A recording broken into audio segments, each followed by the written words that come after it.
भाई चंद्रयान 3 उतर गया है चांद के ऊपर और उससे रिलेटेड बहुत सारी वीडियो सर्कुलेट कर रही हैं और एक बहुत ही डिटेलिंग वीडियो लेकर आया हूँ आप लोगों के लिए। जल्दी से देखते हैं इस वीडियो को, क्या है इस वीडियो में, फिर बात करेंगे वीडियो के बारे में। उससे पहले आप मेरे चैनल को सब्सक्राइब कर लें, बेल आइकन को प्रेस कर लें, तो वीडियो स्टार्ट करते हैं।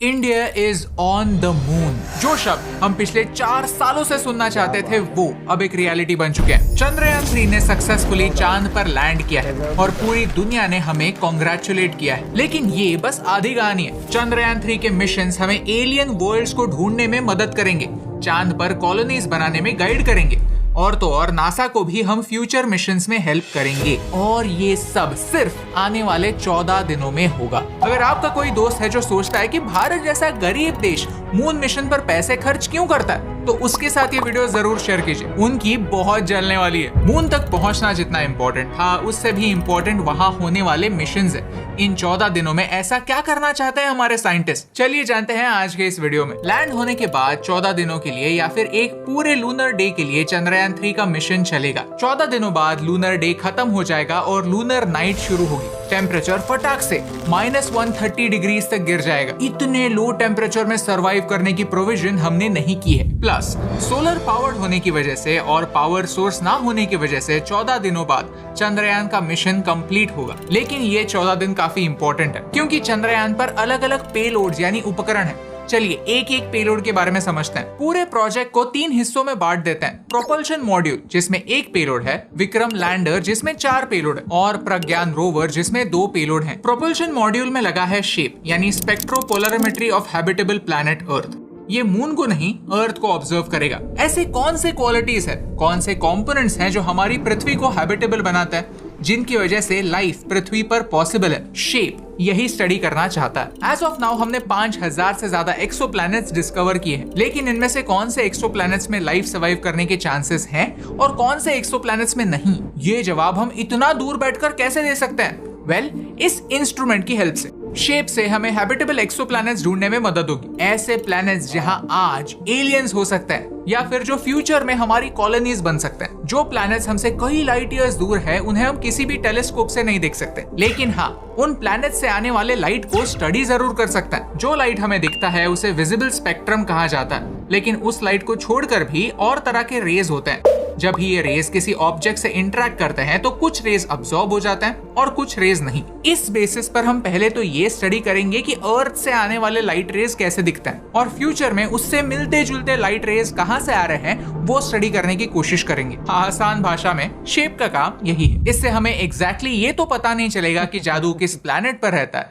लेकिन हाँ, ये पता चल जाएगा कि किस दिशा में ट्राई करना चाहिए। आगे बढ़ते हैं विक्रम लैंडर की ओर। विक्रम लैंडर का नाम father of Indian space programme Vikram Sarabhai की स्मृति में है। उनके कंट्रीब्यूशन के बारे में हमने एक वीडियो बनाया है जो आप यहाँ पर देख सकते हैं। विक्रम का पहला पेलोड है ILSA, instrument for lunar seismic activity. जैसे अर्थ पर अर्थक्वेक्स आते हैं, चांद पर मूनक्वेक्स आते हैं। चंद्रयान 3 सिर्फ मून के सरफेस को ही नहीं, मून के कोर को भी स्टडी करना चाहता है। और ये कैसे होगा? साइस्मिक एक्टिविटी को स्टडी करके। लूनर कोर को स्टडी करना, वहां पर कौन से स्ट्रक्चर्स बनाए जाते हैं, ये फिगर आउट करने के लिए इंपॉर्टेंट है। रंभा यानी radio anatomy of moon bound hypersensitive ionosphere and atmosphere. हम सबको वातावरण यानी एटमॉस्फेयर के बारे में तो पता है, लेकिन अर्थ के अराउंड एक मैग्नेटोस्फीयर भी है जो हमें सूरज से आने वाले हार्मफुल रेडिएशन से बचाता है। चांद पर ऐसा कोई मैग्नेटोस्फीयर नहीं है। तो होता यह है कि सूरज के चार्ज पार्टिकल्स चांद तक डायरेक्टली पहुंचते हैं। सोलर रेडिएशन और मून के सरफेस की वजह से वहां एक चार्ज पार्टिकल्स का आयोनोस्फीयर बन जाता है। चांद का आयोनोस्फीयर अर्थ के आयोनोस्फीयर से 1 मिलियन गुना कम डेंस है। इसके बारे में ज्यादा रिसर्च अवेलेबल नहीं है। तो फिर रंभा एक इंपॉर्टेंट स्टेप फॉरवर्ड होगा। 4 step. Chandra surface thermophysical experiment. अगर फ्यूचर में हमें चांद पर एक ह्यूमन कॉलोनी बनानी है तो वहां पर हमें ह्यूमंस को भेजना पड़ेगा। वहां पर अलग अलग स्ट्रक्चर्स, बिल्डिंग्स बनाने पड़ेंगे और उनके अंदर एक क्लाइमेट कंट्रोल्ड एटमॉस्फेयर भी बनाना पड़ेगा। वहां के टेम्परेचर को कंट्रोल करना पड़ेगा क्योंकि मून के सरफेस पर टेम्परेचर बहुत ज्यादा फ्लक्चुएट होता है। दिन के टाइम पर बहुत ज्यादा हाई टेम्परेचर होता है और रात के टाइम पर टेम्परेचर बहुत नीचे गिर जाता है। अगर हम टेम्परेचर कंट्रोल कर पाए तो ही बिल्डिंग के अंदर इंसान ज्यादा टाइम के लिए जिंदा रह सकते हैं। तो मून पर जाकर हीट को स्टडी करना इंपॉर्टेंट है। ये चास्टे डिवाइस चांद के सरफेस पर एक छोटा सा गड्ढा बनाएगा, फिर उसके इर्द गिर्द की जमीन को गर्म कर दिया जाएगा और फिर गर्मी का चांद पर कैसे इंपैक्ट होता है उसे स्टडी किया जाएगा। इस हीट का एक और एलिमेंट पर काफी ज्यादा इंपैक्ट होता है और वो है पानी। LRA लेजर रिफ्लेक्टोमीटर अरे। आपने सोनार के बारे में तो सुना ही होगा। सबमरीन्स में सोनार डिवाइस होता है जो पानी के अंदर साउंड वेव्स भेजता है जो पानी की डेप्थ पता करने में काम आती है। होता यह है कि सबमरीन साउंड वेव्स नीचे पानी की सरफेस की ओर इमिट करती हैं और टाइमर लगाती है। फिर उन वेव्स को नीचे के सरफेस से टकराकर ऊपर आने में कितना टाइम लगता है ये मेजर करती है। उससे पता चलता है कि पानी कितना गहरा है। ऐसा ही इंस्ट्रूमेंट है LRA। इंटरेस्टिंग बात यह है कि ये इंस्ट्रूमेंट नासा का है। उन्होंने सोचा कि चंद्रयान मून पर जा ही रहा है तो हमारा भी एक इंस्ट्रूमेंट लेकर जाए। तो LRA एक मिरर है जो लेजर की मदद से चांद और पृथ्वी के बीच का डिस्टेंस एक्यूरेटली मेजर कर पाएगा, जिससे फ्यूचर मिशंस के लिए बेटर कैलकुलेशंस करने में मदद होगी। 1970s में अपोलो प्रोग्राम के दौरान नासा ने ऐसे ही रिफ्लेक्टोमीटर चांद पर प्लेस किए थे, लेकिन अब टेक्नोलॉजी इंप्रूव हुई है। अब अमेरिका अपना आर्टेमिस मिशन लॉन्च करने जा रहा है जिसका बजट होगा $93 बिलियन।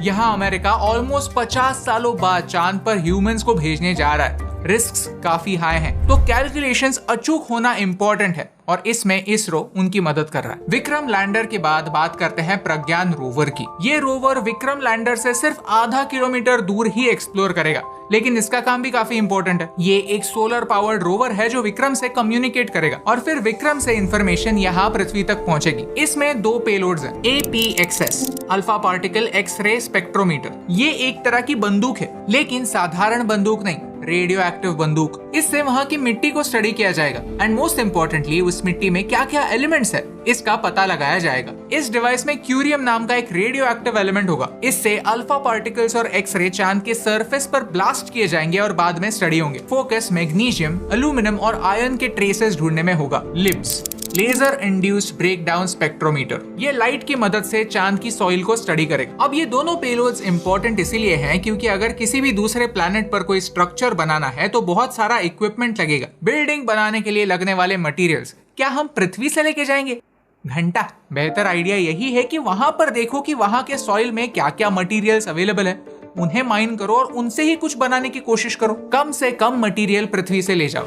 अगर हमें एक इंटरप्लैनेटरी स्पीशीज बनना है, यानी सिर्फ एक प्लैनेट पर ही नहीं अलग अलग प्लैनेट्स पर हमारा बेस बनाना है, तो हमें अडेप्ट करना होगा। नए प्लैनेट के सरफेस पर जाकर नए एलिमेंट्स को यूज कर ऐसे स्ट्रक्चर्स बनाने पड़ेंगे जो ह्यूमंस को सपोर्ट कर पाए। अगर आपका वजन पृथ्वी पर 100 किलो है तो चांद पर सिर्फ 16 किलो होगा। इसका मतलब जानते हैं? आपको डाइट की नहीं, एस्ट्रोनॉट बनने की जरूरत है। जोक्स अपार्ट, हमें अगर स्पेस में बड़े बड़े प्रोग्राम शुरू कर रहे हैं तो मून हमारा एक चेक पॉइंट हो सकता है। पृथ्वी से बड़े बड़े रॉकेट्स लॉन्च करने से बेहतर है कि मून से रॉकेट्स लॉन्च करो। और फ्यूचर की ऐसे ही एम्बिशियस प्लान्स की तैयारी चंद्रयान 3 से शुरू हो रही है। और इसीलिए चंद्रयान 3 की सक्सेस सिर्फ भारत के लिए ही नहीं, पूरी ह्यूमैनिटी के लिए एक नए दौर की शुरुआत है। क्योंकि भारत ने शुरुआती दौर से ही एक क्लियर कर दिया था कि हमारा स्पेस प्रोग्राम पीस के लिए है। हम इकलौते ऐसे देश हैं जो स्पेस का इस्तेमाल वेपन्स या प्रॉफिट के लिए नहीं, पूरे ह्यूमैनिटी की भलाई के लिए कर रहे हैं। वसुधैव कुटुंबकम, इस मोटो को हम पृथ्वी पर ही नहीं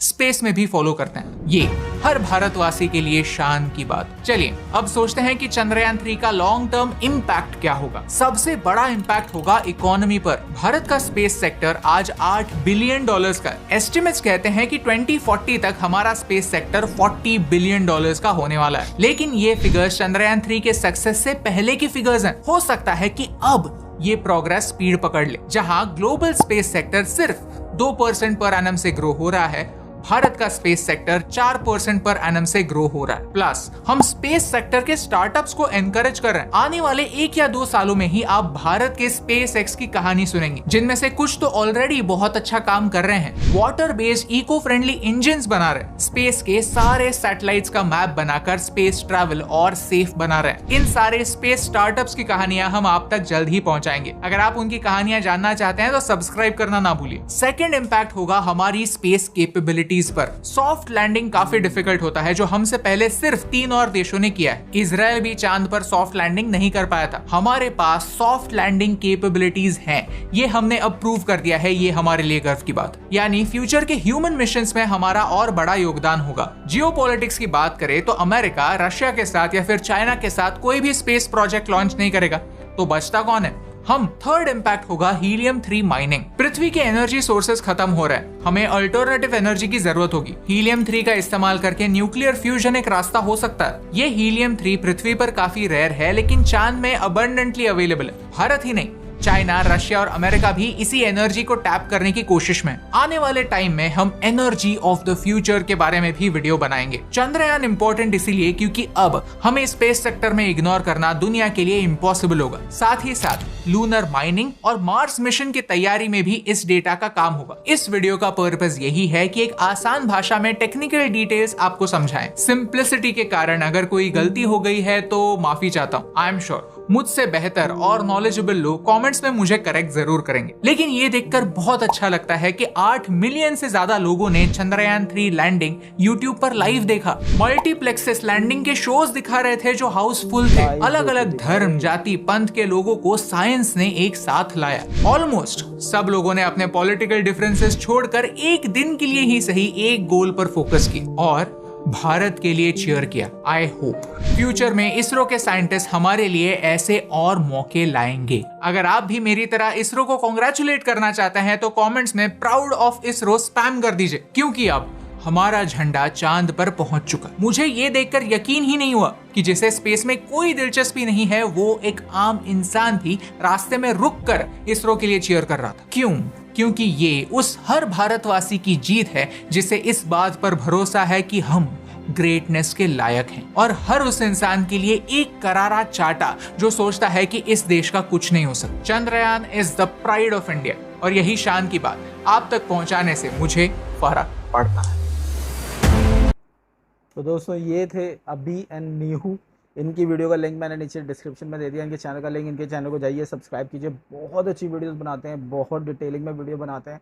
और ये वीडियो देख के आप लोगों को लगा होगा कि यार इतने कॉम्प्लेक्स टॉपिक को इन्होंने इतने मज़े में, इतने अच्छे तरीके से, इतने अच्छे और आसान अल्फाजों में यूज़ करके समझा दिया सारी चीज़ों को। और अब बात कर लेते हैं चंद्रयान 3 की। चंद्रयान 3 शुरू होता है, फिर उसके बाद उसके ऊपर क्रिटिसिज्म भी होता है। कुछ लोग उसके ऊपर बहुत पॉजिटिव बातें कर रहे थे, कुछ दुनिया वाले जो थे वो जो इंडिया के दुश्मन है, पाकिस्तान वाले नहीं भाई, दूसरे लोग जो थे वो बातें कर रहे थे उसके बारे में कि ये फेल हो जाएगा मिशन। और साथ ही साथ एक चीज़ और भी हुई कि रशिया ने भी अपना मून मिशन लॉन्च किया लूनर 25 के नाम से, और वो मून पे लैंड नहीं हो सका। और सॉफ्ट लैंडिंग करना बहुत डिफ़िकल्ट काम है, बहुत मुश्किल काम है। बहुत सारे मुल्क फेल हो चुके हैं, तो रशिया भी उस टाइम फेल हो गया। और कमाल की बात यह है कि इंडिया ने उसके अगले दिन ही चांद पे लैंड किया, और 8 मिलियन लोगों ने, 80 लाख लोगों ने लाइव देखा। ठीक है, इसरो ने अपने चैनल के ऊपर लाइव दिखाया और 80 लाख लोगों ने वो लाइव स्ट्रीम देखी। कमाल था यार, के मतलब ज़बरदस्त हो गया। इंडिया वालों को इसके ऊपर प्राउड करना तो बनता ही है। साथ ही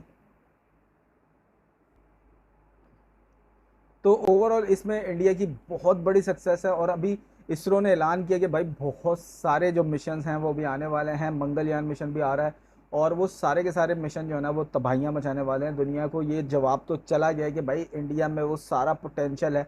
गोरे ऐसे ही थोड़ी आके वहाँ पे हुकूमत करके गए हैं, और इतना ज़्यादा उन्होंने लूटा और इतना ज़्यादा बैकवर्ड कर दिया कि हमें 70 साल लग गए उसको निकलते निकलते उससे। और अब इंडिया वो परफॉर्म करके दिखा रहा है, इंडिया में वो चीज़ें हैं। और नो डाउट इसके अंदर मोदी साहब हो गए और जितने भी पॉलिटिशियंस आ रहे हैं वो इस डायरेक्शंस को लेके चल रहे हैं। और साथ ही साथ मोदी साहब को इसको क्रेडिट जाता है। एक तो मोदी साहब मौजूद हैं खुद, और ऊपर से उन्होंने इन चीज़ों को बहुत ज़्यादा प्रमोट भी किया अपने तौर पे।